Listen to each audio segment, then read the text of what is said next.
Melissa gets back.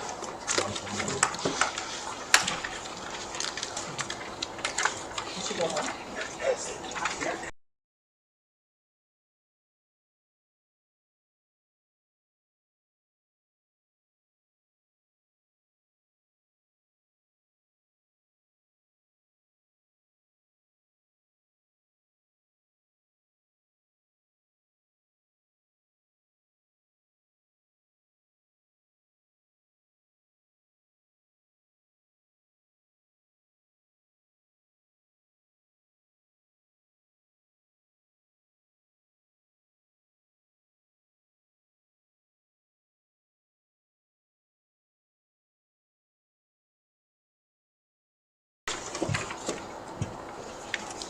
All right, Sansa.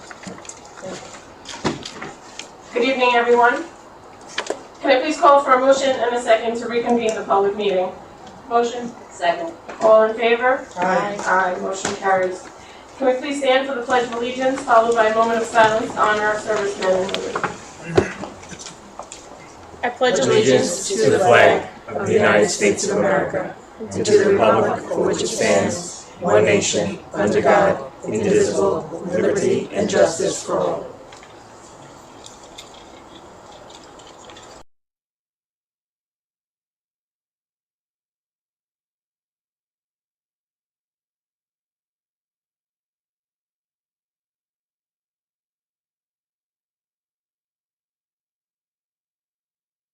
Thank you. Will the district clerk pro tem please call the roll?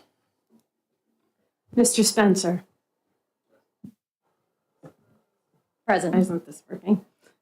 Ms. DiLorenzo. Present. Ms. Napolitano-Ferno. Present. Ms. Mallon. Present. Dr. C. Present. Ms. Iannatelli. Present. Mr. Kolahifar. I am in attendance. Thank you for asking. Ms. Poppy. Present. Mr. Hauser. Present. Thank you.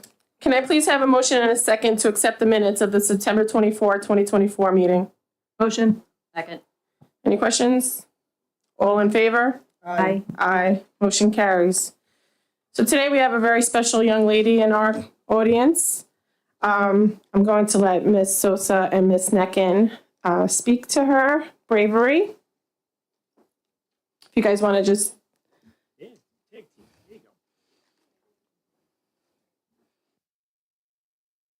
Just press the button to put the mic on. I'm sorry. We couldn't be prouder of Emily on her quick thinking. I said just before as I walked in, I said, I don't even know if I would have that quick of thinking. So that driver is so incredibly lucky to have you. We are so proud of you. And thank you for being here tonight. I'm truly honored to be here to recognize you. So just a little backstory. You can. Yes, so they were, Deanna Marino, the driver, is here with us tonight. We'd like to thank her for participating in this event as well. And it was an event as they were driving and they stopped to switch drivers. Emily noticed that Miss Marino was in distress. And she just zippity-doo-dah went and did the Heimlich maneuver. When I asked Emily where she learned it, thinking, did you learn that in health class? She's like, no, I watched it on YouTube. So kudos to her. We're so proud of her. And I know Ms. Marino is also very proud of her. So on behalf of everyone, I would like to invite Emily and her dad up and Ms. Marino. Congratulations. Great job.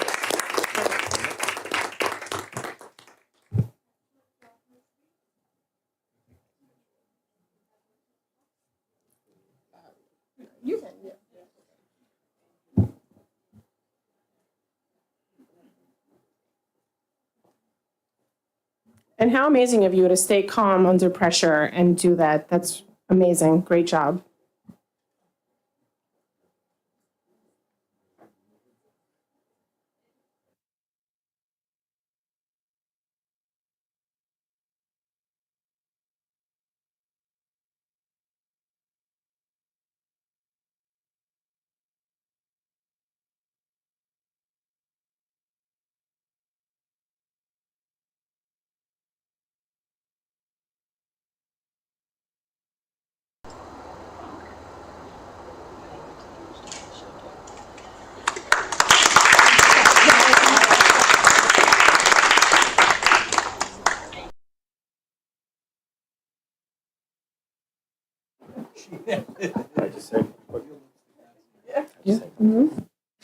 So it's interesting how times have changed. When I was little, I was actually choking on a Lego, and my father grabbed me by my ankles, turned me upside down, and did this with me until the Lego came out.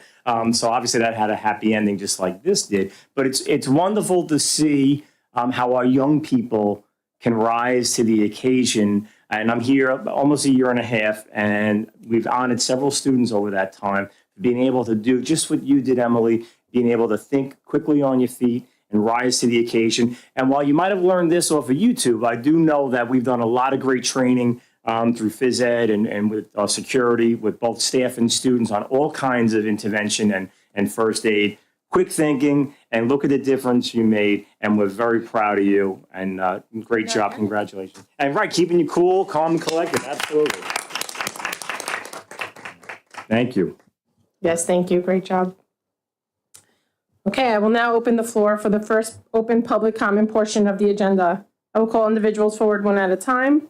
Please wait for my acknowledgement before stepping up to the podium.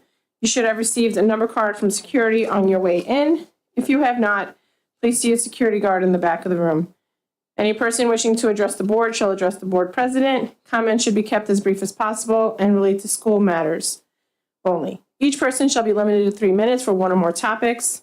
Individual employees, parents, or children should not be identified by name, title, position, grade, or building. The use of foul language and threatening comments will not be tolerated, and the board will consider a recess until order is restored. In accordance with policy 1230, public comment will not exceed 30 minutes. If there are additional persons wishing to speak, the board may consider a motion to extend the time. Number 1. Okay, just kidding. I read all that. All right, but you know what? We got more students. Student government update. Come on down.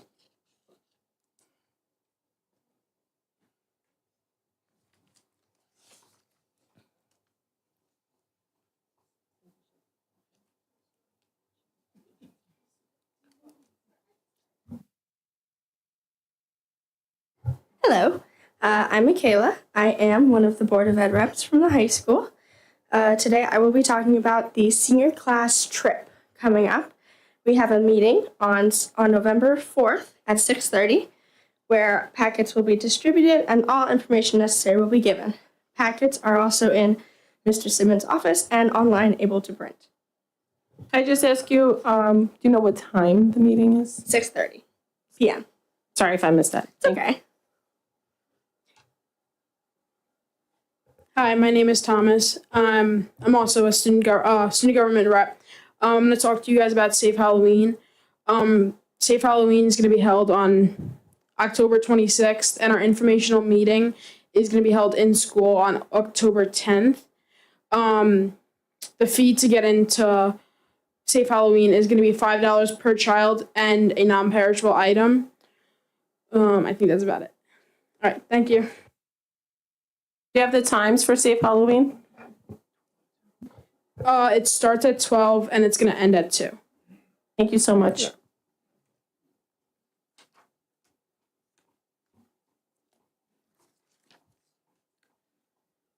Do we have any ORBA, SEPTA, or PTA Council reps? All right. Dr. Senamore, Superintendent's update. Thank you. I hope everyone had a nice Rosh Hashanah holiday weekend. Happy New Year to our observing families and staff. The high school recently held both a college fair and a financial aid night. Both were very well attended. At the college fair, over 70 schools participated. So thank you to everyone in our counseling center involved with both nights and all the work that went behind it. Over the next few months, there are several colleges and universities that will be visiting for what is referred to as on-site admissions. This is an application process in which students complete applications, meet face-to-face with college admissions representatives, and leave with immediate admissions decisions. How cool is that? Absolutely awesome. Admissions officers schedule days to visit the high school with the goal of admitting any one of our wonderful and eligible seniors to their college or university. Students have the opportunity to meet with admissions officers, ask questions about their school, let the admissions officers get to know them, and also express what they're interested in studying when they go to college. Often, the admissions application fees do get waived. That happens often by participating in an on-site admissions interview. In addition to receiving an admissions decision, eligible students can also leave their meetings with scholarship award amounts. So really a great opportunity. So definitely check the guidance website on the district website. There are some upcoming dates with some schools already. More could always be added.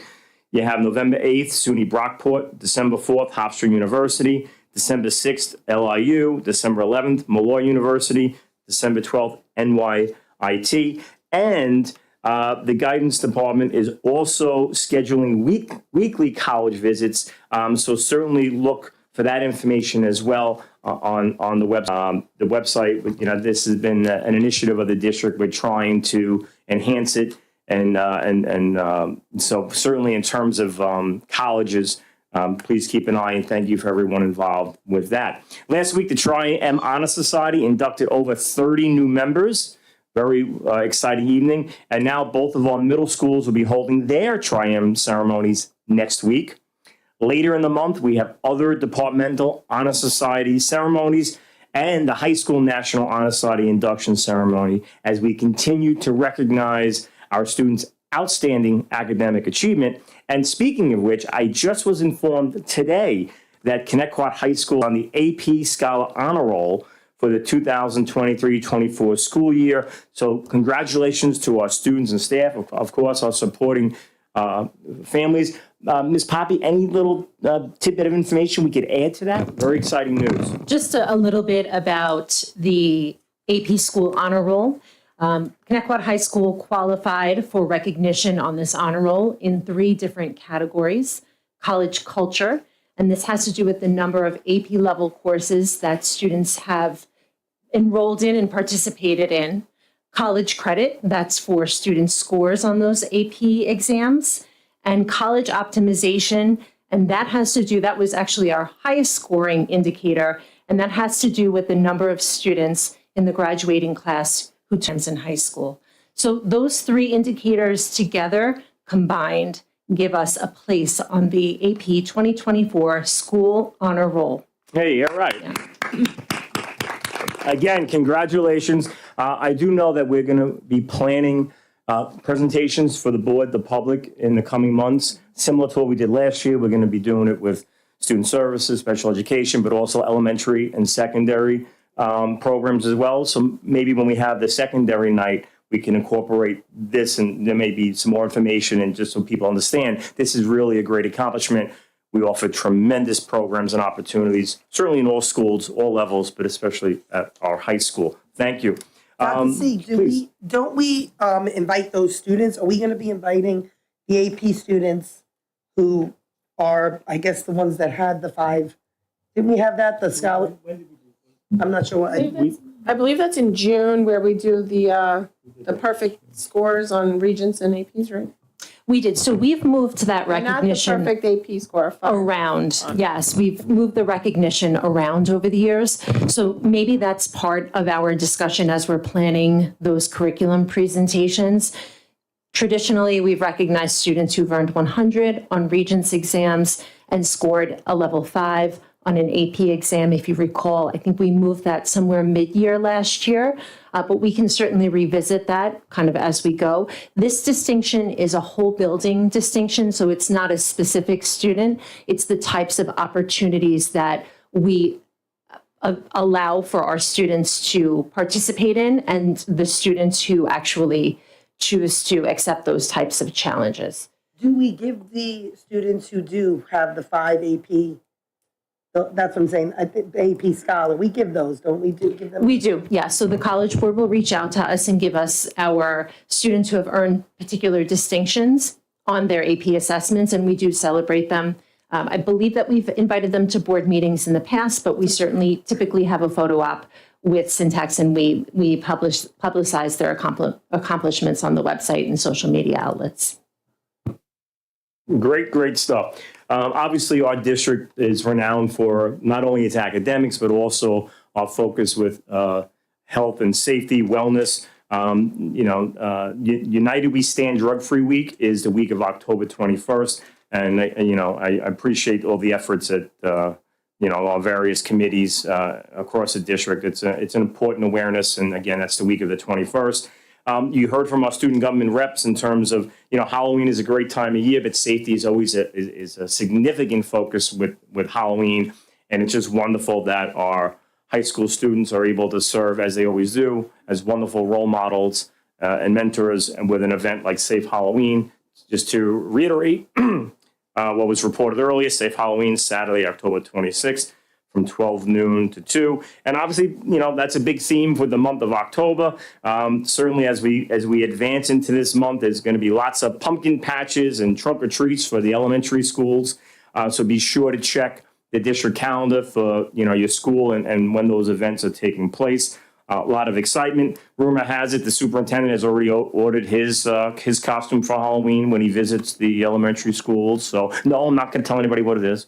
So we're very excited for that. And also what's great about the month of March is that you have the annual marching band festival at Mitchell Field, sponsored by Newsday. And of course, and you've heard me say before, we have a premier marching band program, obviously with our flag line and kick line. And so I'm very excited to once again see them later this month, October 23rd, Mitchell Field, our marching band in competition.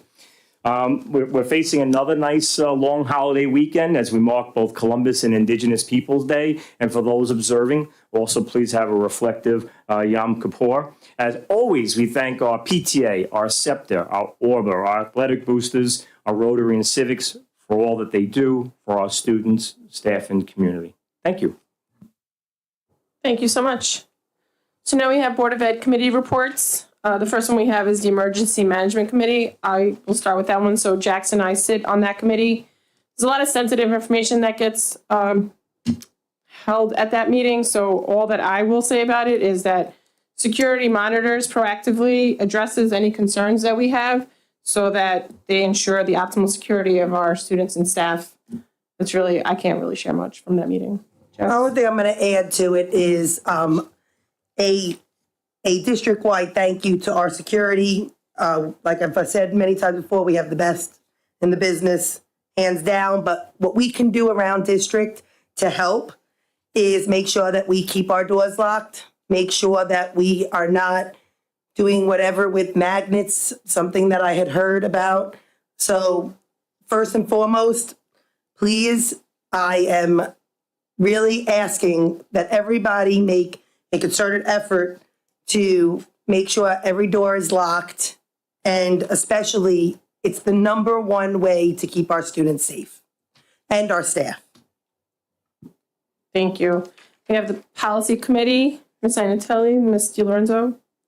Do you want to start, Jackie? No, that's okay. You could start. We had a policy committee meeting. We do not have anything on the agenda this week because we were unable to get through all of the new policies that New York State has mandated regulations on. They all have to do with Title IX, so you will most likely see them on our next agenda to be voted on. Just so the community does know, policy 0100 is back up again, even though we had voted on it, because New York State has changed verbiage inside the policy that has to be mandated, regulated, has to be voted on again. It is not the board who is asking for it to be voted on again. It is the state. I will say in the meeting, I did ask that since community members came up and spoke, and I've been contacted by many community members about the word all inside of there, that I asked that we could consider all, comma, including transgender and gender, I'm not even sure, right, children. So I did put that up. Again, we're not talking about it today. It will be discussed when the policies are on the agenda. Do you have anything else, Jackie? Yeah, I'd like to add to that too. And yes, there was a lot to cover in that meeting. And I would like to address the fact that you wanted to change it from all to all, comma, I guess, what was it, transgender, however you wanted to word it. And I do want to emphasize the fact that all is something that many districts have done, because that's the way to really show fair, equitable, and inclusive treatment to every single student. I mean, we've known historically that separating any group, any one group, I mean, we learn this as young as, when we start social studies. segregation has never been successful. And it does not work. It's not fair. It's not equitable. It's not all inclusive. So it really only, when you do something like that, it kind of, it brings one group, I don't know what she's not better, but just up more than the rest of them. And I don't think that's a fair way to do that.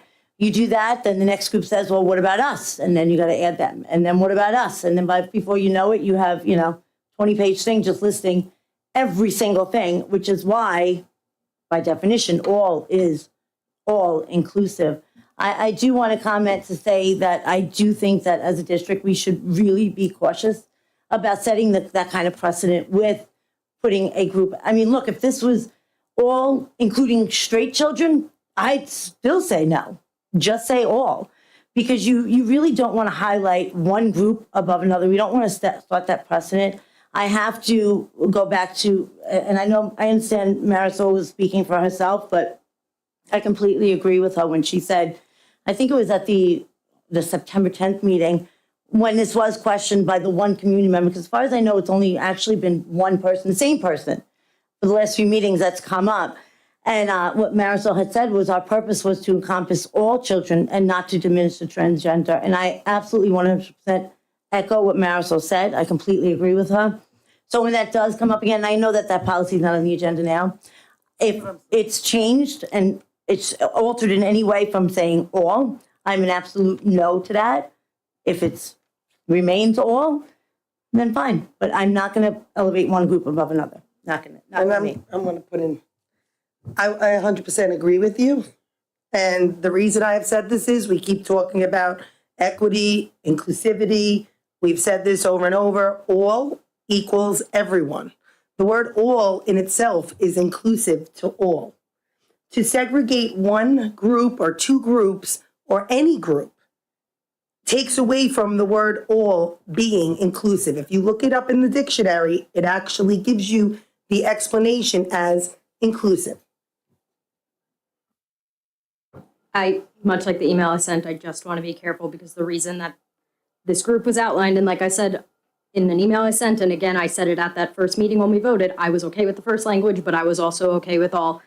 The reason that they're asking for specification is not to be put above, it's because they already feel below. So it is to actually rise to the level. And to the point, I mean, the precedent that we'd be setting, sure, if every single group that might be marginalized wanted to be on there, if it made the kids feel safe to have every single group listed on, nope, like, okay, I'll list them all to make them feel safe individually. Like, that's what I'm saying. I wouldn't be upset if that the precedent it set was that people who felt like they were not safe or not recognized or for whatever reason would eventually feel safe. But with that also, I just want to be careful saying it's one community member because it's only one that's made it to the meetings. That doesn't mean it's like... Right, but we have 40,000 in this community. Right, I find it hard to believe one is the only one who cares. And if you think that, but there's not 40,000 that are showing up and discussing it. There's not 100 that are showing up and discussing it. There's not, we had an attorney who gave us legal guidance who stated at that meeting that, and I don't think it was you, Doug, it might have been the other guy. I think it was Anthony, but he was very clear that other districts have done it. Are we saying that other districts and ourselves are holding people down? This is not about oppression. This is not about holding anybody below anybody. All equals everyone. That's what it's supposed to be. It's people who have the mindset of what you're saying, and even saying that makes it as if any of us think that all doesn't include everyone. Equity across district equals everyone. We should be equal and inclusive of all. Not saying, because if we're saying that, I agree with Jackie, and then we should be saying, okay, what about this group? What about that group? Well, you know what? We left out that group. All means everyone. I just think I don't think you guys think that way. That doesn't mean that there's not people who do put that community below them, right? So like the same way they're not all speaking for, like we look at it and we're just like, of course, include everybody. But there are people out there that very much... You mean like when people say all lives matter and people say, well, that's a racist comment, and it's not? That's all lives matter. All is everyone. I mean, I guess it depends on the person hearing it and the person saying it. But in reality, I always have believed all lives across Long Island matter. Everyone matters. Every person. So if every person equals all, why would we start being segregating of which groups and select specific groups if other, especially if legal told us point blank that other districts have done all, why are we going to this, in my opinion, sounds more of like political. It doesn't sound to me like it's apolitical, and I have a problem with. I believe all lives matter, all students matter, all students should be included in equity across the board. And I think we have to really be careful. We have to keep in mind Guys, that we're discussing something that's not even on the agenda. Why don't we excuse me. discuss it next week when it matters? Well, we April, if you don't absolutely mind, can I discuss was it. Board speaking. members are allowed to speak at meetings. We're not. Melissa had her button on and you actually didn't let her. So that's why I just figured we'd say it. Thank you. What I was actually trying to say is, as a district, we are up here as the Board of Education. We are the ones who set the policy. And I really think we need to be very careful about setting that kind of precedent where we are putting one group on there and leaving everyone else out. That is not inclusive. That is why all covers it. And the other thing, I don't know if you mentioned this before, that the lawyer said last time, is that it's actually, the sentence itself isn't even necessary. It was, I don't know what word he used, but it was something that we did, that we said, okay, we'll put this in here, but we have to make sure we cover all our students, and we cannot pick, like I said before, you could make it say all including straight, all including anything, any group of children, pick whichever one you want. None of them are equitable except all. All I was going to say, and then we can go ahead and save it for the next one, is if I were somebody who wanted to come to this particular meeting and speak about this, I don't know I would feel comfortable, because there's a 90% chance tonight on social media somebody's going to say something about me wanting to put boys in girls' bathrooms, which I don't want to do just because I'm saying this. So I don't know that I would feel comfortable coming to this meeting to advocate. I'm anticipating that I'm going to get called a whole slew of names tonight that are all going to, and like these weird things that have nothing to do with it. So it's just, all I've been saying was being careful with our language. I thought it was an okay compromise to put all and then put including. Like I said from the start, I haven't wavered on how I felt. I was okay with the first language. I was okay with all. I just want something in place at this point. Like, you know what I mean? I know we had to change it because of the state. It's in place. We voted on it already. Right, but now it's back up, and I have a feeling that here thus begins kind of the back and forth that's going to happen. That's all. But I just want to be careful. It seems like one person brought it up who has friends on the board, and that is why this is even an issue. This doesn't need to be an issue again. It's only an issue because it's more about politics than it is about what's other districts have done, what's legally allowed. We're not leaving anyone out. What you're saying is the word all doesn't include everyone. And That's not what I'm saying. No, it is if you're saying you must put and including this people, this people, this people. What about they're all students? I don't want any student to ever feel that they should be segregated by their sexuality, their gender, their, race, nothing. All students should be treated with respect. All students should be treated equally. I have thought this for many, many years. I have said this over and over. Don't feel bad. I'm sure tonight there'll be Mimi's and me. But unfortunately, I have very, very thick skin. I'm a lot older than you, and I have a very thick skin, and I've been doing this a long time, and trust me, I wouldn't even waste my time on social media. Do yourself a favor. If you put it on, people are going to write things and they're going to say that. But this is a board meeting. We need to do what's right for the district, not worry about what people are going to write on social media if we do what's right. What's right is to make sure all are included.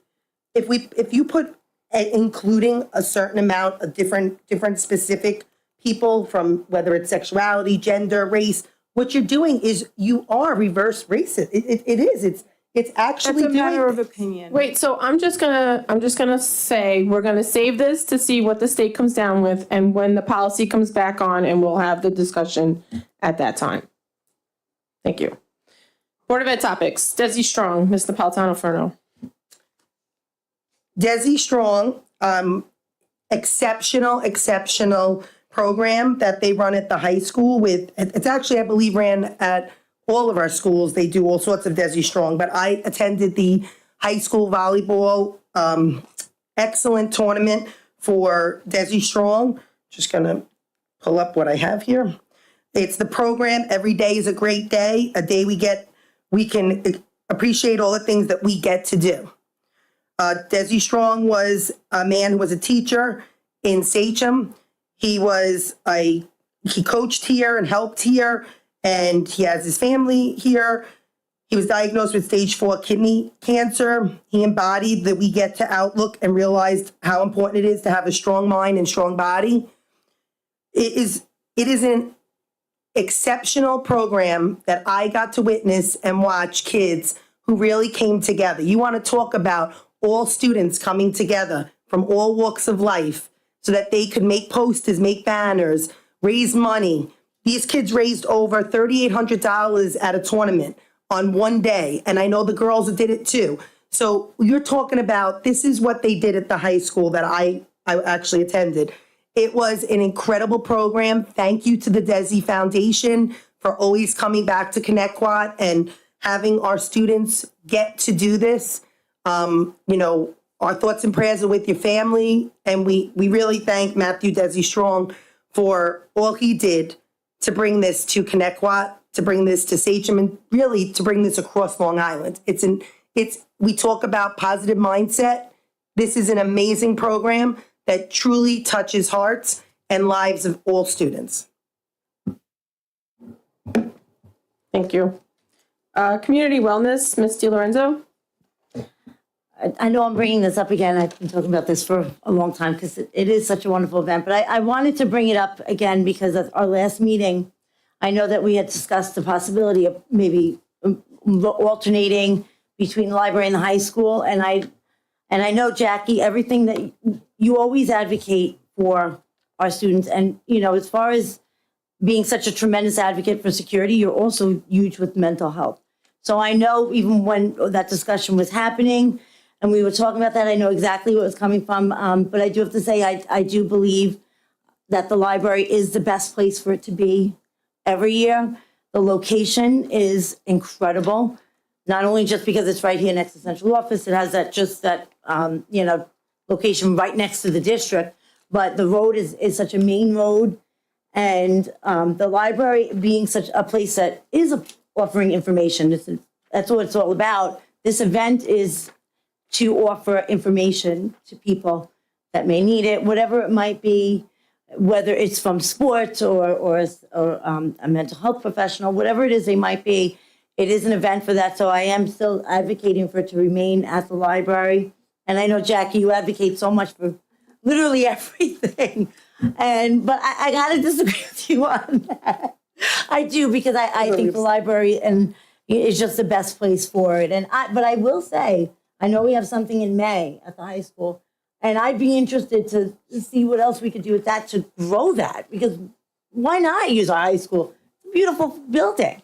Why not use our high school, and why not expand an event like that maybe to twice a year? Have it in both places. I mean, I'm all for it. I love it. Our planning committee is great. I love working with them. So I would absolutely love to advocate for that. And I'm going to apologize because we can absolutely agree to disagree.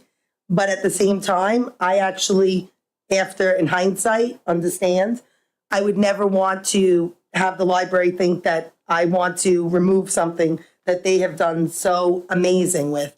I was only saying I would love to see the high school and the library do more together, whether it's this or other programs. For years, I have advocated not just for when it came to security or the police department. I used to say, we're paying $10,000 for assemblies. This was something me and April have agreed on, that we're paying so much for assemblies. Why not bring the people in that were free? And they started doing that, and I see the difference. You're bringing cops in to speak about things. You're bringing mental health people in to speak about things. This is the way to do it. That's all I was looking for. But at the same token, I would never want to disrespect the library that has been so good to myself, my children, all the programs they run for all children. It is an exceptional library. I love our public library. I've been going since I'm a kid. So I would never want to disrespect that. And if in any way, shape, or form, anybody felt that I was trying to take it from there, my apologies.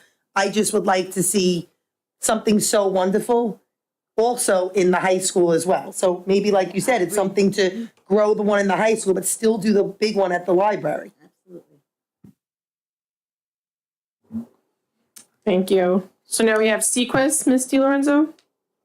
Yes, I went to, thank you for the invite for the Sequest open house. I went to go see what was back, because I know it has changed over the years. Many years ago, it was something where the children would be picked up on by bus, and they would go to, I think it was Basti? It was Basti, right? And they, and so the program completely changed. Now, instead, the teacher actually has a schedule. I don't know how she keeps it straight. A great job to her, because she goes to visit all of schools. Some schools are there. She has a 4th grade group and a 5th grade group. Some schools it's combined. It really kind of depends on the school, maybe how many students.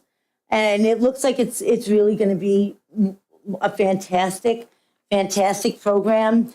So I thank you for the invitation to go and see this. I also, one of the biggest things that I really liked about it is that she will work with the teachers to make sure the children don't miss their activities. Because I think that might have been something that maybe in the past, some kids might, they're little, they don't want to miss their pumpkin roll, whatever they might have. They don't want to miss these things, even though they were doing something great with Sequest. So I really, really like the fact that they're working around that schedule so that the children can still fully take part in whatever it is their class or their grade is doing. So I just wanted to say it looks great from my perspective. Thank you. There's been a lot of planning, consideration, revamping, reconsideration this year, because we have a Singleton teacher this year doing the work. And I think all of that thoughtfulness is certainly playing into an enriching experience for all of the kids in the program. Thank you. Yes, thank you. Great job. Thank you. District website, Ms. DiLorenzo. I know we always talk about the website because we've all had, thoughts about making it a little more user-friendly, which I know we're going to be changing it at some point. But I did, when I was looking through, things, especially on the athletic side, because now that I've a high schooler who's on sports, and just some things that I thought, update, like the coach list. It's from last year. I think it would be nice to have things like that updated.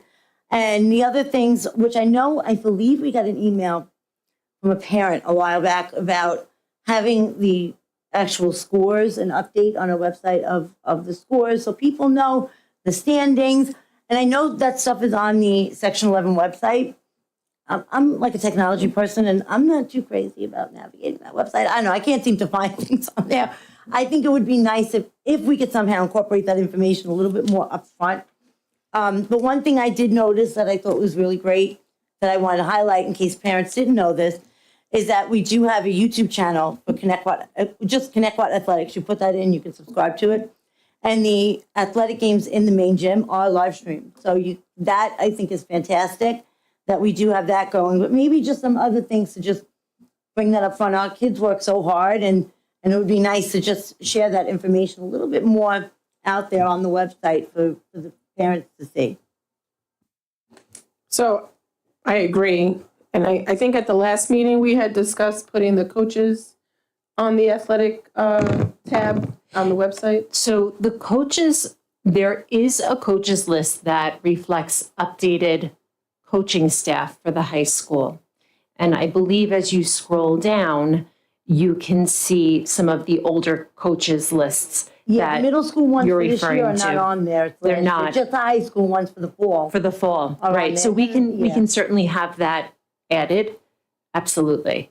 Okay, thank you. And I guess the one section there with the O and the I was if they are a teacher or if they're Correct. the difference between, okay. Correct. So there's a column that is titled in or out of district, and that's the indication to say whether the coach is a teacher in district, right? So they would be reachable via, in most cases, that first initial, last name at CCSDLI.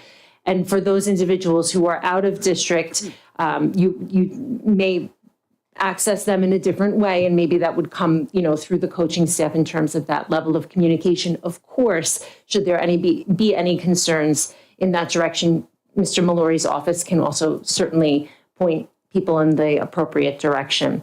Mr. Mallory does keep up with a very active X or Twitter account that is linked to the website, but it is a second step. It used to be a direct feed into our website, and unfortunately, Twitter or X changed their permissions. And so we're no longer able to almost live stream those tweets, if you will. So there was a time when you could consult the website and see the most up-to-date information for a match that was going on, because he was actively being omnipresent and providing that information. But now it does take an extra step to log in. So I certainly can understand, that level of wanting to know and having that kind of immediate contact with the particular competition or match that you're looking for information about. Ms. Poppy, correct? I'm not sure if this is a true statement, but is there a link that you can click on that will take you to the Section 11 site, and it will link you right to the? Okay, There is, yes. thank you. Okay. One other thing just about the website. It would be great if we could update some of the hiring too on there, because somebody had reached out and said something about that. And then I had seen it also through social media sites, and I was giving them information about just like contractually, like what for like TAs, like we need a lot of TAs. We need the special education needs. We need the part-time, we need bus drivers. We need part-time lunch ladies, lunch people, whatever the case may be. It would be great if we could post that and also put with it some of the information, just so that because people are reaching out saying, Jackie, what's the starting salary? What's this? What's that? Da, da, da. Like other districts have it where it says like $19 or, contractually 20. I don't know what ours does. I've tried to navigate the district website, but I have challenges technically to Let begin with. me look at it tomorrow, and we'll update it as we need with our updated jobs. Thank you. That's awesome. Thank you. We now have financial success, Ms. Napolitano-Furno. I went to St. John's the other night that was holding for Connect Quad. Connect Quad people, community members were holding a How Money Works, a prior board member who is such a great person in our community, Ray Carter. He had brought forward something that I think is exceptional for the kids and wanted us to see it. So I went, I observed, I thought it was incredible. I learned a lot. At 46 years old, I said, oh my God, the kids could learn so much. I even think this would be great for parents one night. It's How Money Works, a common sense guide to financial success. It was a free, like 25-minute, 30-minute, I want to say like not assembly, but a presentation. That's the word I'm looking for. And it was great how you can get out of debt, how you can build your savings, how you can get on the path to financial independence. I thought this might be a great presentation to bring even to our business classes possibly, or if I give Mrs. Poppy the information, maybe there's somewhere we can bring this in, because I have to tell you, I think it could be helpful to all students, starting even in like the secondary levels, just like, a lot of these things, change your thinking, pay yourself first, avoid the credit trap. Just, it's not what you earn, it's what you keep. The 3 accounts you need, the emergency fund, the short-term savings, long-term savings and investments. It was just such a good, so informative. It was so on par. And I have to tell you that the people that were there with me all said the same thing. We walked out of there saying, wow, we learned so much. And, we've been doing this for all our lives, trying to do this, and we learned something from it. How great would it be to bring something like this in? I know we've had presentations before with business classes or with the financial classes. I just thought this was a nice one, and the man was very nice. He said that he has no problem coming in, Vincent, and doing it. Just have someone reach out to him. We will certainly take the information and follow up. Thank you. Senior survey letter, Ms. Napolitano-Furno. So last year, I had parents reach out to me and I advocated for a senior survey that never happened. This year, what I would like to do is go a step further. If we cannot do a survey, then maybe what we can do is a letter. I would love to see every senior be given a paper from the Board of Ed with an envelope. And we have a budget line ourselves. I would love to get board support in that every senior should have the opportunity. They don't have to, it's totally optional if they choose to do it, to write a letter to the board, anonymously, the last month of school, and let us know what we need to look at for the underclassmen. What do we, as upperclassmen, what have you guys gone through? What have you guys seen? What would you like to see fixed? Hey, maybe you want to see us fixed, whatever it is. I want to hear the kids. We are the voices of the children and the community members and parents. We should hear right from them. We hear here, we hear there. We hear kids don't want to say something because they're worried about, any kind of flashback at them. I would just like to hear from them. I don't need to know who it's from. I just want to know from them, what would you like to see different? And it could be about sports. It could be about, clubs. It could be about classes. It could be about what you're seeing up here that we're discussing as board members, what you want to see us discuss. It could be about, what we could bring in, what initiatives you think would be helpful.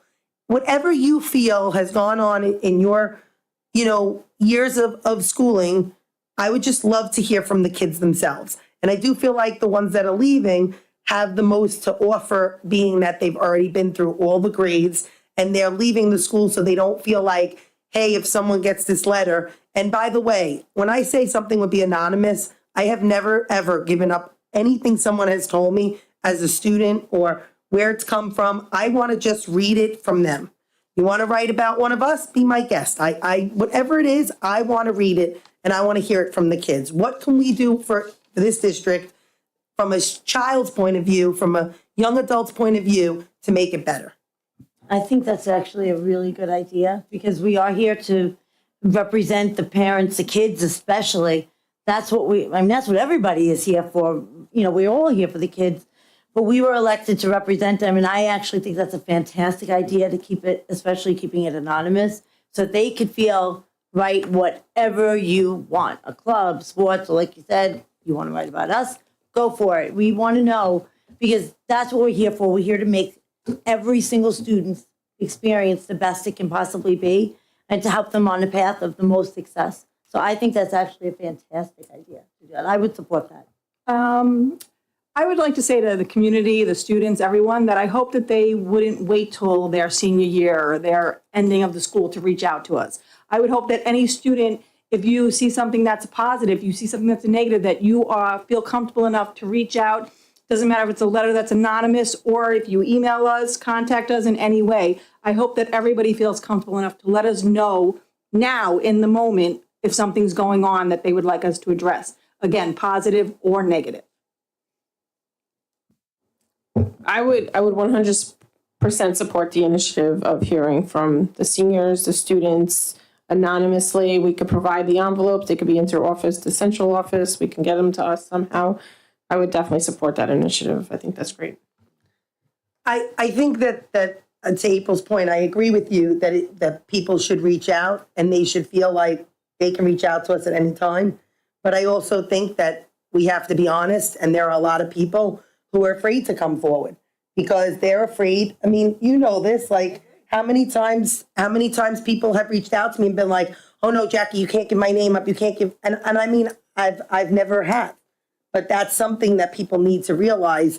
There is a fear, even if there's no reason for it, let's say, but it's something people perceive. And for that, I want to see, I love the idea of a survey. I would just love the idea of hearing from the students one way or another without them feeling like they had to put their name to it. Even though we're not big on anonymous things, this would be one of those times where I would say you give each student one envelope, one paper, even if you numbered them, but you didn't number them with, if you numbered them, but you didn't do anything with the numbers. So that you knew if you got 3 number ones, well, where'd the other 2, like that's what I'm saying. Then there are ways to do it with it still being anonymous and yet there's a way for us to track that they're the ones we gave out.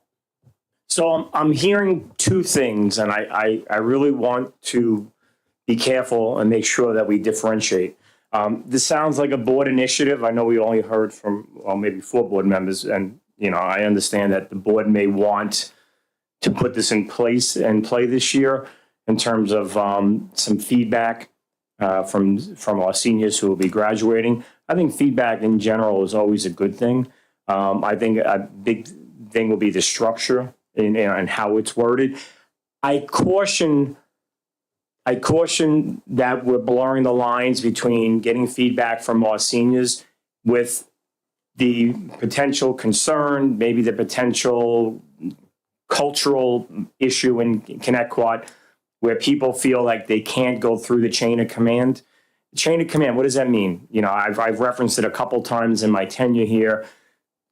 Classroom teacher, a coach, a club activity advisor, you know, that initial level of potential concern. And then where do you go from there? Well, then you start going into your administrative level. It could be a department director, could be a building assistant principal, certainly a building principal. Where do you go from there? Well, then you got up to central office where I have my cabinet. You know, Ms. Poppy directly oversees the principals of things at the building level, Mr. Khalifa certainly as well. And then you have your superintendent of schools.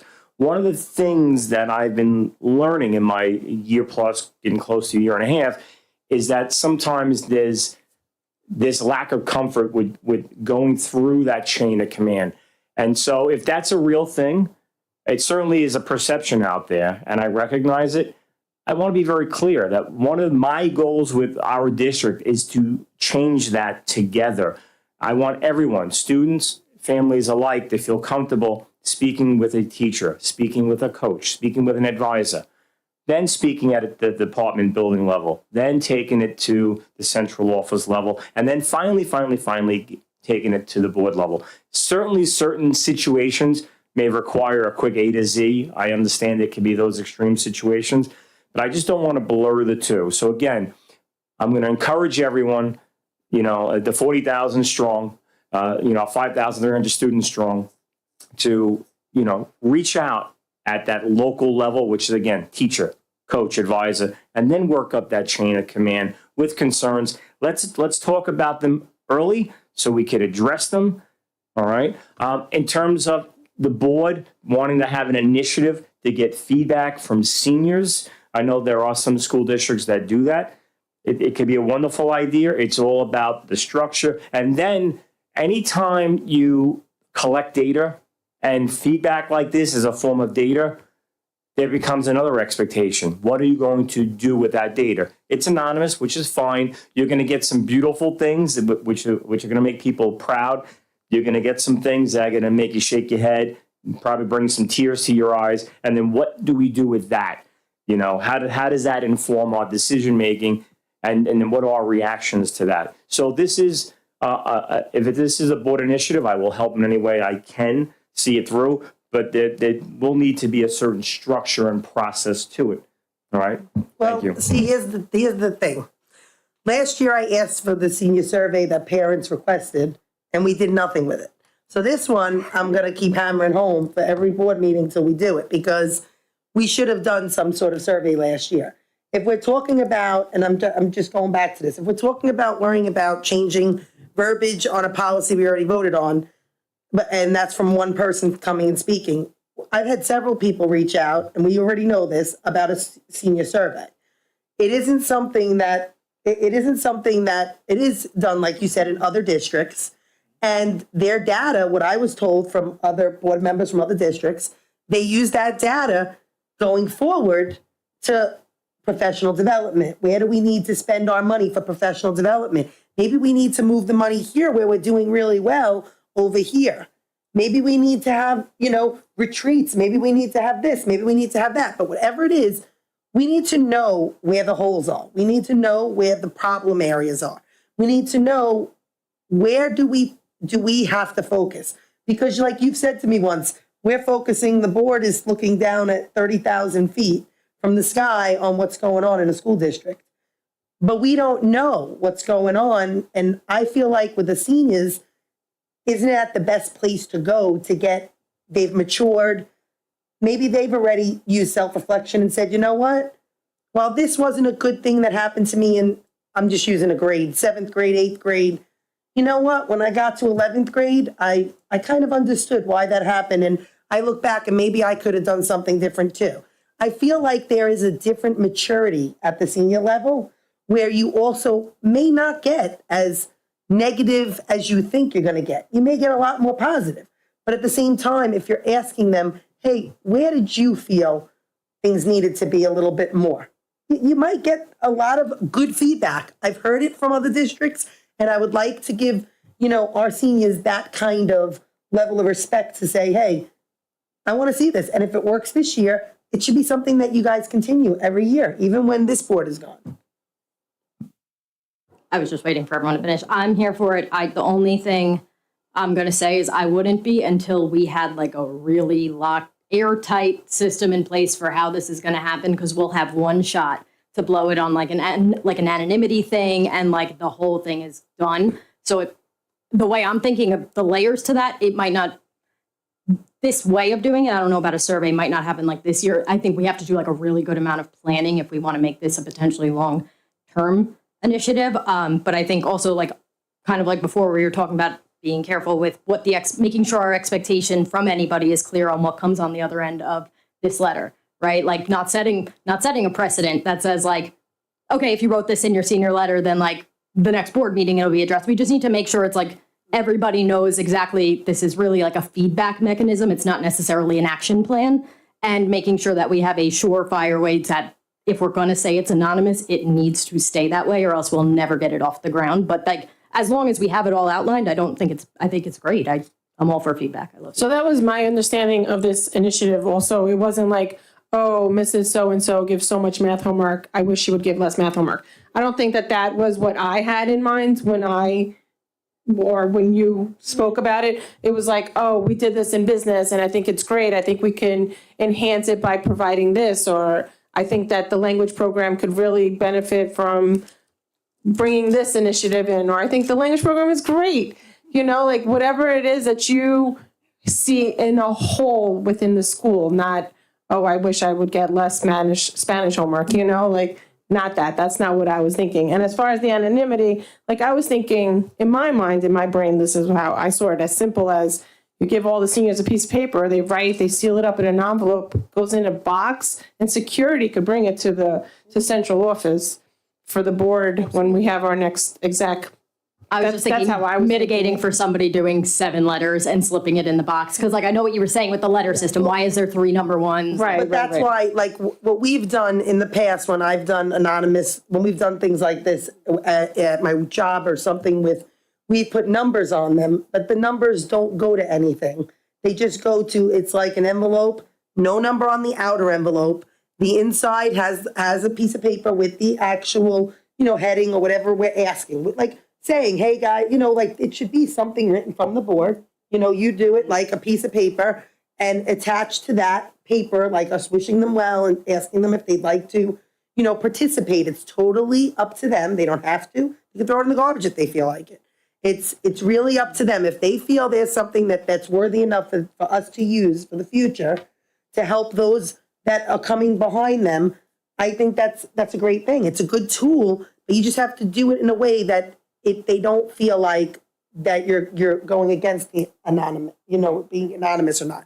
It has to be anonymous in, this is the envelope on the outside has nothing on it. It's sealed. Every kid gets a sealed envelope. They take it home. They do what they want with it. Inside has a number on it. And that number is really just for us to say, hey, we gave out 448 letters. We got back, 120 of them, and their numbers like 118, 200, 180.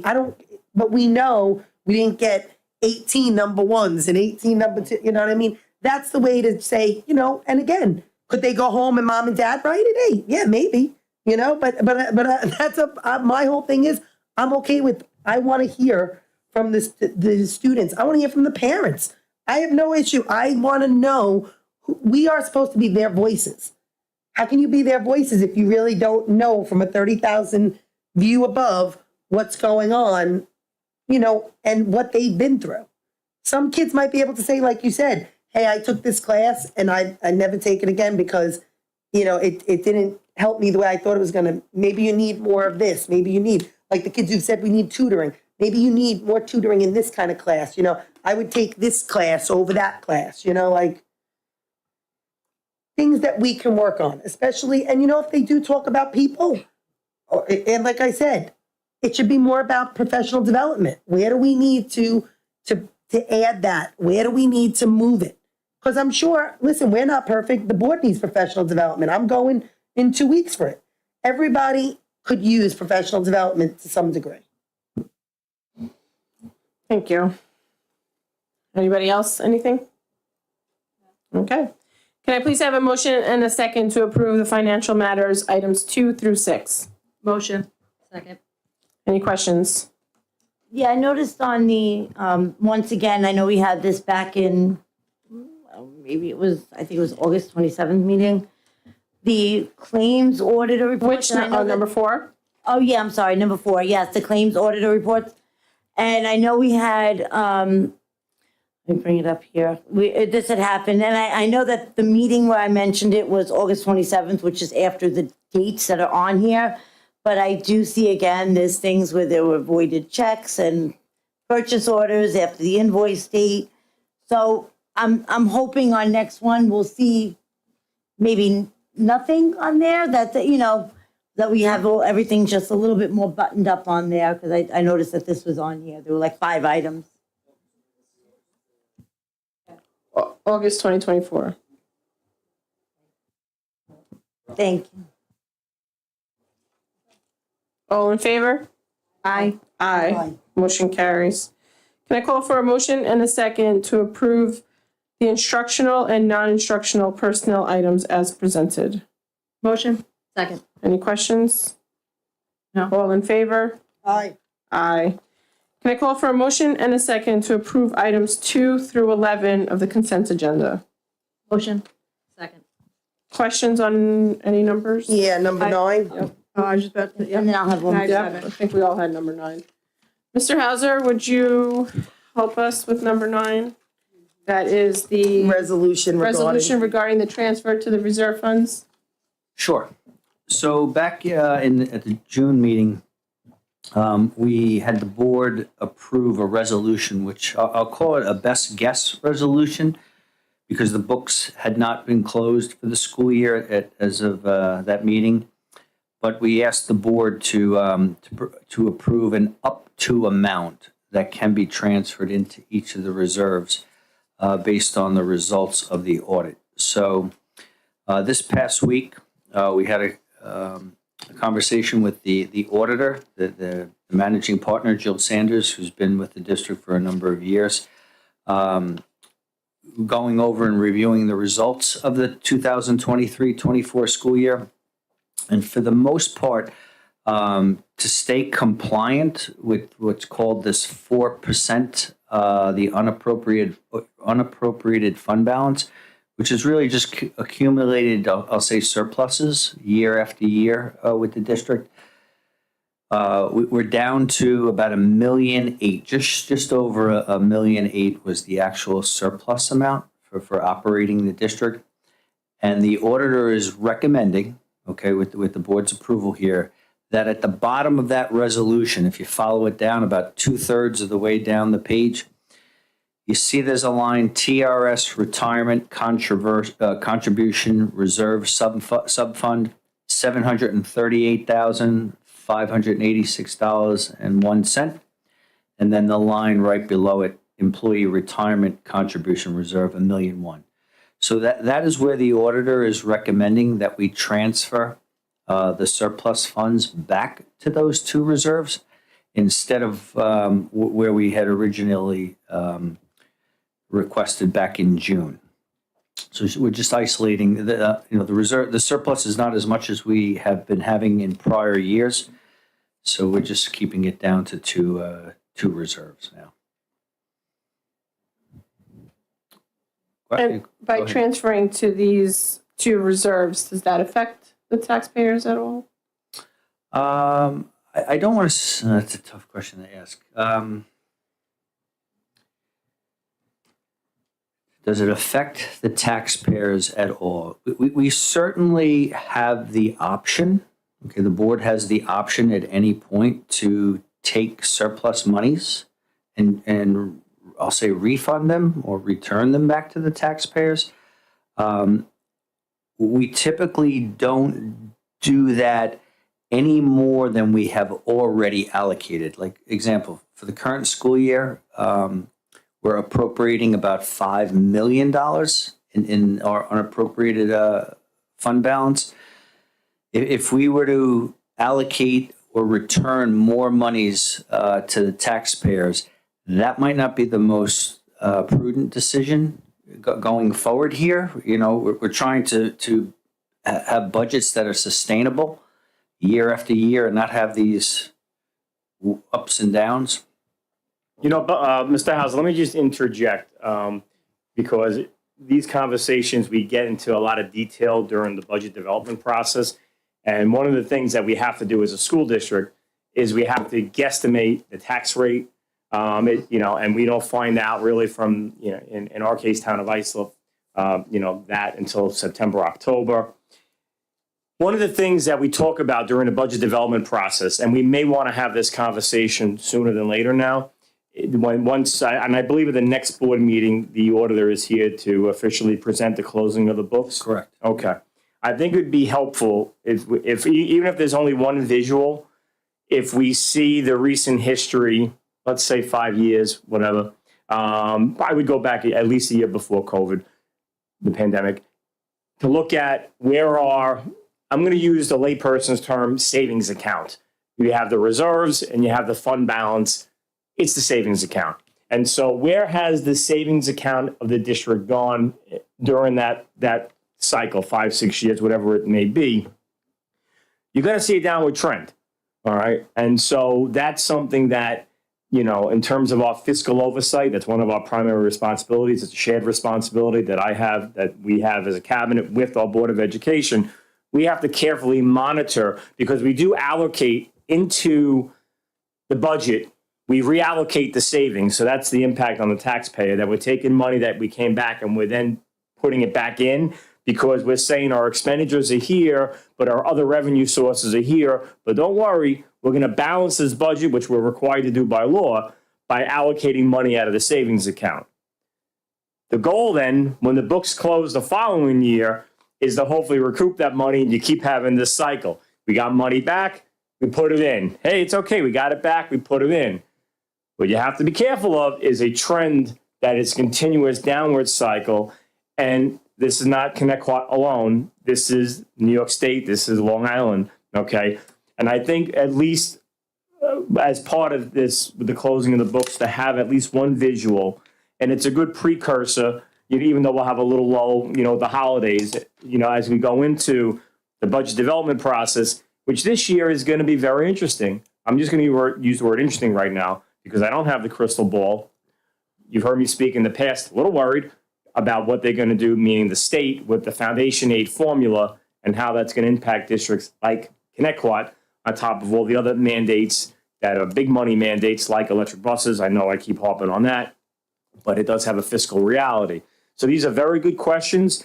And so they do tie into the setting of the tax rate, which is, I think, the next item in terms of, we did a best guess assessment of what the impact on the average taxpayer would be in intervals of $10,000, 10, 20, 30 of your assessed valuation, which is not the same thing as I put my home on the market, I get $700,000. It's different. It's confusing. All these terms get confusing. Tax rate, tax levy. So I'm going to put you on the spot. If you need a lifeline, Miss Poppy's right next to you. Okay. Can you just explain what we have to do now as a district with the tax rate now that the town of Islip has made us aware of what the actual assessed valuation is? Ready, Mr. Hauser, go. All right. So the town, I'll say starting in May, the town allows residents, people who own homes, also businesses that have their own buildings, to grieve their taxes. Okay, there's an open window period where people can question their assessed valuation on their homes. Once that window closes and the town entertains those grievances and they decide who's entitled to a lower assessed value or not, they issue the final assessment roll. Okay, they determine the value of all the homes and all the businesses in the community. We don't know what that number is going to be when we do the budget presentations to the community in March, in April, and even up through May, when we actually have the budget vote. We only find out what that number is at the end of September. So we really have to present what we think is the best guess, I'll say, what the tax rate's going to be when the community votes in May.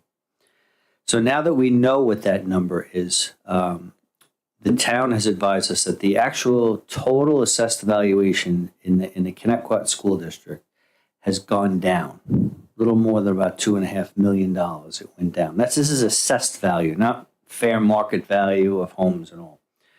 So when that tax rate, when the assessed value goes down, okay, the amount of money that the school district needs to collect from the community, for the most part, stays the same.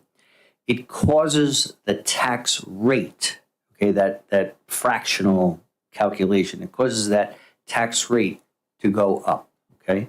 When all the assessed values, hypothetically, if they were to increase, all right, the amount of money the school district has to collect from the community gets spread amongst an even higher assessed value. Here, this year, it's getting spread amongst a lower assessed value. So it's going to cause, I'll say on average, the tax rate in the school district to go up a little bit, about 0.1%. Will we run a structural deficit with this? It was something I had asked, I don't know if you remember, about a month ago, I asked, I believe it was a month ago, no, actually August 27th, I had sent those questions that I had, all the long list of questions, where I had said to get a baseline and see what projections we have for the expenditures this year. I also wanted to know that some districts start the budget process in October, early October, and that's early. And then some in January, and you had said that we start normally at the end of the year. Is there some way that maybe starting sooner after, would we be able to get a better baseline? Will we be able to see into the future a little bit better what the expenditures are going to look like versus what we're going to have to put in fund? Because if this happens again next year, won't we be running at a deficit?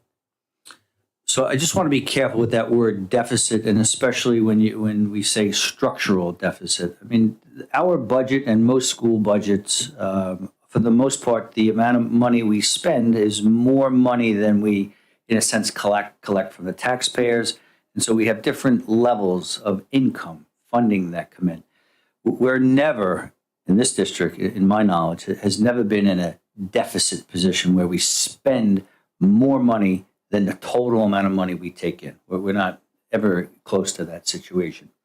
But certainly as we go into this interesting future with state aid and all, we have to be very careful that we have enough revenue coming in, whether it be from the reserves, whether it be from state aid or other smaller sources, to support the spending. So certainly we could look earlier at what the spending looks like now for next year. I feel it's a little too early. I mean, certain expenditures we know what salaries, contractual raises are going to be and all for next year, but it's really the revenue piece of it that we don't know. And we're not going to know that probably till February, March. Well, that's why I'm saying, is there something we can do proactively rather than reactively when it gets closer? Because it seems like, from what I'm hearing from government officials in our neighborhood and in our community, that it's not going to be a better year. It sounds like we may have more issues depending. Yeah. And, just like we had last year, when you don't know what the revenue situation is going to be, it's difficult to really make those final decisions, that some of those tough decisions that might have to be made. So I think entertaining the budget too early might give some I'll say false information that may not be true. Also, we do start, while we don't start the budget workshops until February here with the board and the public, we do start the budget process, what is it, November? Yeah. Yeah. And also, there is something significant that's coming up. Health insurance, the health insurance rates are not based on a school calendar, a July 1 to June 30th calendar. The health insurance is based on a traditional calendar, January 1. And so pretty soon we're going to find out, and that's part of the budget process, but you have to guess. You have to guess for the second half year of cost. All right. And that's one of the challenges. So we're going to have a pretty good indicator pretty soon when they tell us what the rate is for the second half of this year, which obviously impacts the first half of the next budget. And that sets the tone where we guesstimate that second half, if you were following me. Yeah, so I agree with you that, Jackie, that we could look at it earlier. And I think we will spend a little more attention earlier on than we did in prior years, only because of the questionable revenue that we might be up against. Thank you. You're welcome. I just wanted to thank the cabinet for number 7. We are getting a grant writer, which I'm very excited about for our district. So I want to thank everybody for staying on top of that and making this happen. So thanks, everyone. I had a question about number 8, the consultant services agreement, Balanced Educational Services. Just a quick question, because I know that the contract states that the compensation is in accordance with the fee schedule set in Addendum A, and unless I'm missing it, I don't have that information. Like, how much is that? I just wanted to know how much this costs, because I didn't see anything on here with any kind of pay schedule.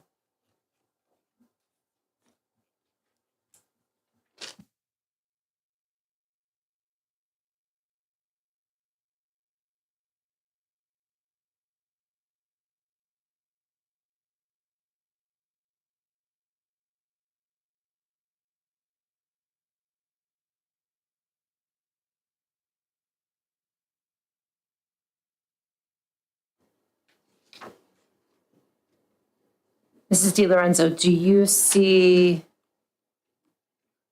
I'm not looking at the same thing.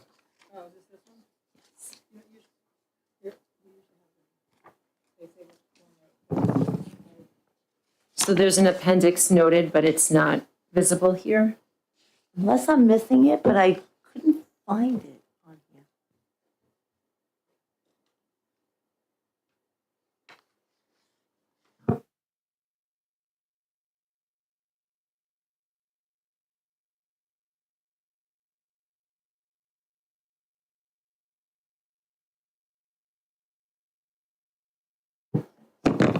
We can go back to student services and request more information. I certainly don't have it. And Mrs. Cirillo doesn't have it. She's just double checking her email. Is this something that's so time sensitive? Rather than wait. Thank you. I would rather than wait to have the financial information, but I don't know if it's super time sensitive with 3 weeks before the That's next. the thing, I don't know if we can table this till we have that, just Right. till we have all the information, or if it's gotta be done now, we have that. Actually, I think it is time sensitive because the workshops are this month. I think you're right. It says effective October 7th, which is today. Right, I think the workshops are next week, right? The workshop, okay, so we have nothing to go by with that. I don't have any information. All right, so what I'm gonna ask is for some goodwill and ask that the board approve it and that we will send this out first thing in the morning to the board. Can you get us a copy of the actual workshop? What's going to be presented to grades 1 to 9? Sure, absolutely. And for me, I'd like a paper copy if possible. Absolutely. Do you have like a guess at what it might? Well, I was just gonna say, if we pulled it and waited till the next board meeting to approve it, we can retroactively pay them for the time if it doesn't get approved. Right? Mr. Kohler-Hebar is just attempting to get in touch with our Director of Student Services, and maybe we can get a faster answer. Because if we approve it, we're bound to the contract. Yeah, I agree with that, so I don't feel comfortable. Right? I'm Yeah. looking like, maybe you gave it to me in the papers, because I thought I just read went through my something. papers. I didn't get it in mine. No. Did you guys get paper copies? Yes. Okay, I didn't know.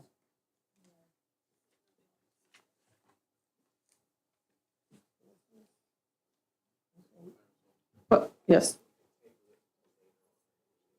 No, I have it right here.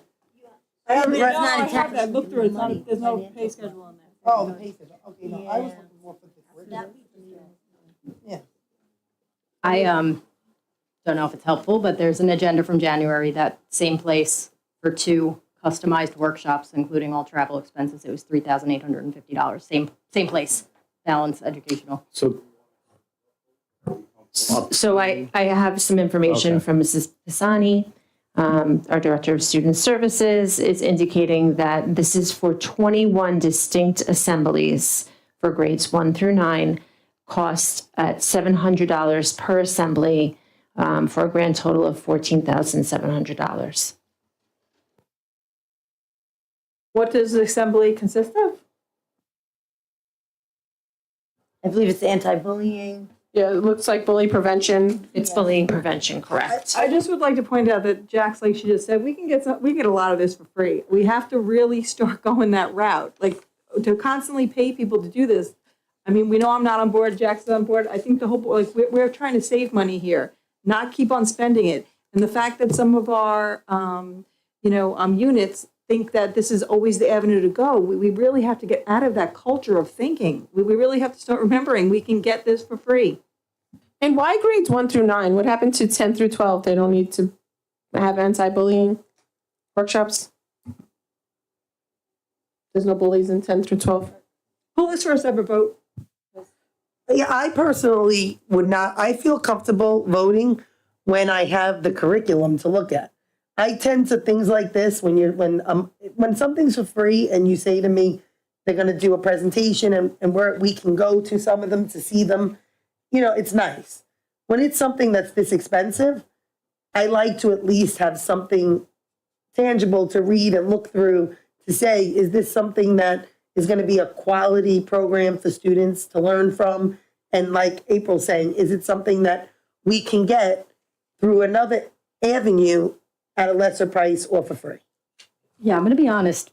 An anti-bullying assembly feels lazy at this point. It's been like how many decades of an assembly to be like, stop bullying each other, just to like say that bullying is a continual problem. I mean, for that price, at that price point, for it to be an assembly, it seems like a lot. And Ms. Pisani brought up in the anti-bullying club last year that she had went to several of these presentations and the guy was willing to come for free. So I would like to see, if there's other people who could come for free. So again, I'd like a separate vote on this one. Does she want a table? Well, what No, I don't want to. I was going to suggest, I'm a no. For tabling it so we get information. I'd like to vote. Well, we can vote to not vote on it. That's fine. We can vote to not vote. We can vote to table. well, what I was going to say is that because of the concerns raised, that I think we're going to need to postpone, because once these assemblies take place, we're going to have to pay. So we need to postpone these assemblies now so they do not occur next week, get more information for the board, and then take a vote. And then if the vote passes, reschedule. The vote does not pass, come up with alternatives. Listen, I think that it's not so much that $14,000, if the program is something that you will see results, and the program is something that we can buy into and read it and see that this is something beneficial for students, even if they would have piloted one and said, hey, you guys want to come, we're going to do an assembly. We've done that in the past where you guys have had an assembly, a piloted one for whatever grade it was going to be, and we came to it. And then we made the distinction if we were going to, and the decision to either go throughout the district or if we were gonna zone in on one age group.